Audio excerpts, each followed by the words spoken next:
Hello সবাই, কেমন আছেন? আশা করি ভালো আছেন। তো আজকে আপনাদের সাথে একটা নতুন শাক শেয়ার করব।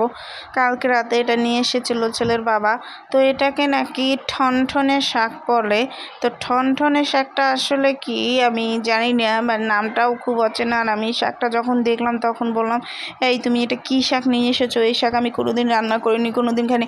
তো ওর বাবা বলতেছে যে দোকানে বিক্রি করতে ছিল, সে বলছিল এই শাকটা নাকি খুবই মজা। আর সত্যি অসম্ভব টেস্টি শাকটা।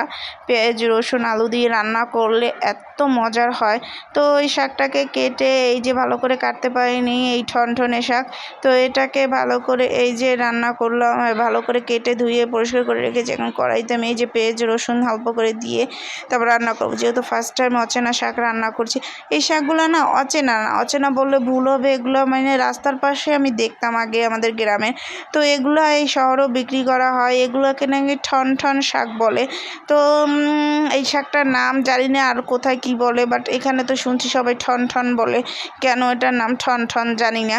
বাট শাকটা এতটাই নরম ছিল, ডাঁটগুলো এতই নরম ছিল, সম্পূর্ণই নেওয়া যেত, কিন্তু বাট আমি শুধু পাতাগুলো নিয়েছি আর পাশের মাথার আগাগুলো নিয়েছি। তো পাশের বাসার ফ্ল্যাটের বৌদি বলছে এটাকে একটু আলু দিয়ে ভাজি করে রান্না কর, খেতে খুব মজা লাগবে। তো সেইভাবেই রান্না করছি এবং আমার ছেলে আমার হাজব্যান্ড সবাই এটা খুব মজা করে খেয়েছে। আর আমি তো ভেবেছিলাম এটা না তিতা নাকি হয়, কিন্তু না, আসলে এই শাকটা সত্যিই অনেক মজার।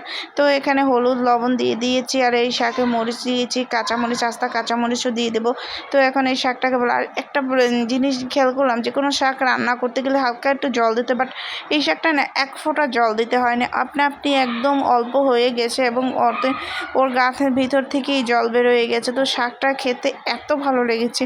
তো মনিকা বাবা বলছে তো আমি আনাতে তুমি তো আমার সাথে রাগারাগি করেছো, এখন দেখেছো কত মজা। তো এই শাকটা আপনাদের কার অঞ্চলে কি নামে বলে অবশ্যই কমেন্ট করে জানাবেন। আমাদের অঞ্চলে, পটুয়াখালী অঞ্চলে এটাকে ঠন বলে। আর আপনাদের কোন অঞ্চলে কি নাম বলে বলবেন। তো শাকটার নাম উচ্চারণ করতে গেলে আমার নিজেরই হাসি পায়, জানি আপনাদেরও হাসি পাবে। তো এই যে দেখুন শাক কিন্তু একদম রান্না হয়ে গেছে, একদম দেখুন কতগুলো শাক দিয়েছি আর এইটুক হয়ে গেছে। শাকটাকে এখন আমি আপনার ভালো করে একটু জলটা শুকিয়ে নিয়েছি, নিয়ে এখন এই শাকটা নামিয়ে নেব। তো শাক নামানোর পর ডিম রান্না করবো। আর এটা আমি এমনিতেও ছেলের পরীক্ষার জন্য একটু সকাল রান্না বান্না করি। তো এখন প্রায় 7:30টার মতো বাজে। তো আজকে ডিম রান্না করব। আজকে মনিকার বাবা সে আসবে না স্কুল থেকে, তাই ভাবলাম ডিমই করি, যেহেতু সে দুপুরে খাবে না, রাতে খাবে শুধু। তো আজকে এই যে সোজা সাপটা রান্না করে ছেলেকে নিয়ে স্কুলে দৌড়াতে হয়, কারণ বাচ্চাদের পরীক্ষা, তাই ভাবলাম এত মানে মাছ টাছ এখন রান্না করার কোনো সময় নেই, তাই এখন তাড়াতাড়ি আমি এই যে আপনার ডিমটা রান্না করে নিচ্ছি। তো এদিকে এই যে ডিমটাকে একটু চুলায় বসিয়ে ভেজে নিচ্ছি, ওদিকে আবার ছেলে রেডি হচ্ছে, বলছে মা আমার কিন্তু সময় হয়ে গেছে, তার পরীক্ষা হচ্ছে 9টায়, সে এখনই 8টার সময় ড্রেস পরা শুরু করে দিয়েছে, মানে সে পুরো আমার থেকে ওভার কাম করতে চায়।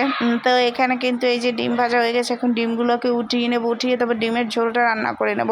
তো আবার ডালও করেছিলাম, যেহেতু ডালটা একটু ছোটো ছেলে পছন্দ করে, ওর জন্য একটু ডাল করতে হয়, বড়ও পছন্দ করে। ডাল হলে হয় কি, মানে ভাতটা একটু শুকনো হলে ওদের খেতে ভালো লাগে। তো যাই হোক, এখানে কিন্তু এই যে আমি ডিমগুলো একটা করে উঠিয়ে নিচ্ছি। আর এই যে মানে সেদ্ধ ডিমও যে তেলে ভাজবো তারও শান্তি নেই, তাও ছিটে। তো সেই ভয়, তো সেদ্ধ ডিম ভাজতে খুবই ভয় লাগে। তো এখানে এই যে পেঁয়াজ রসুন দিয়ে দিয়েছি, এখন আলু দিয়ে দিচ্ছি। একটু আলু দিলে ওরা না ভালো খেতে পছন্দ করে, তাই ভাবলাম একটু আলু দিয়ে দিই। আর আজকে মানে কোনো জিরা বাটা ছিল অল্প একটু, আর দারচিনির গুঁড়ো ছিল না। আর এখানে আমি এই যে ডাল বসিয়ে দিয়েছি, আর এখানে কিন্তু সব মশলা দিয়ে দিয়েছি। এখন হালকা করে নেড়ে এখন একটু জল দিয়ে দেবো, জল দিয়ে মশলাটাকে একটু ভালো করে কষিয়ে নেব।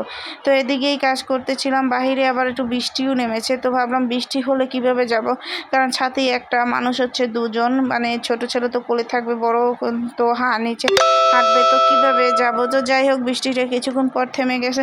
আর এখন প্রায় আপনার 7:30 মানে 8:30টার মতো বেজে গেছে। তো রান্নাবান্নাও কমপ্লিট হয়ে গেছে।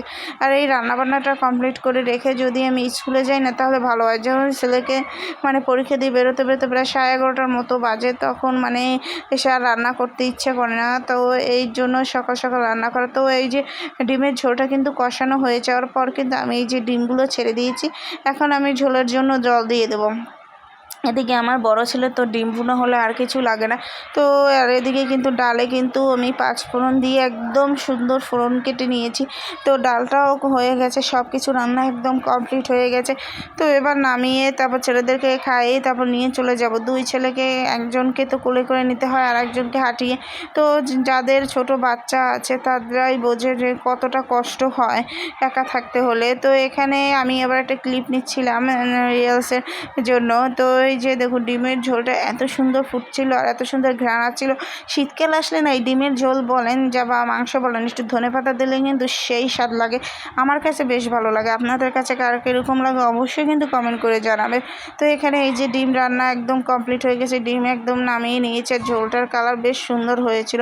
তারপর সন্ধ্যায় চলে গেলাম ছাদে, আর ছাদটা দেখুন এত সুন্দর আকাশটা লাগছিল, মানে টুকরো টুকরো মেঘ, তারপর বিল্ডিংগুলো, উফ দারুণ লাগছিল, একটা চাঁদ ছিল। তো ভাবলাম যাক এটাকে একটু ক্যাপচার করে নিই, তা দেখতেও সুন্দর লাগবে। তো আজকের মতো আমার ভিডিওটি এই পর্যন্ত। যদি আমার ভিডিওটি আপনাদের ভালো লেগে থাকে অবশ্যই লাইক কমেন্ট শেয়ার করতে ভুলবেন না। এই পর্যন্ত সবাই ভালো থাকবেন, সুস্থ থাকবেন, দেখা হবে নেক্সট ভিডিওতে। টাটা।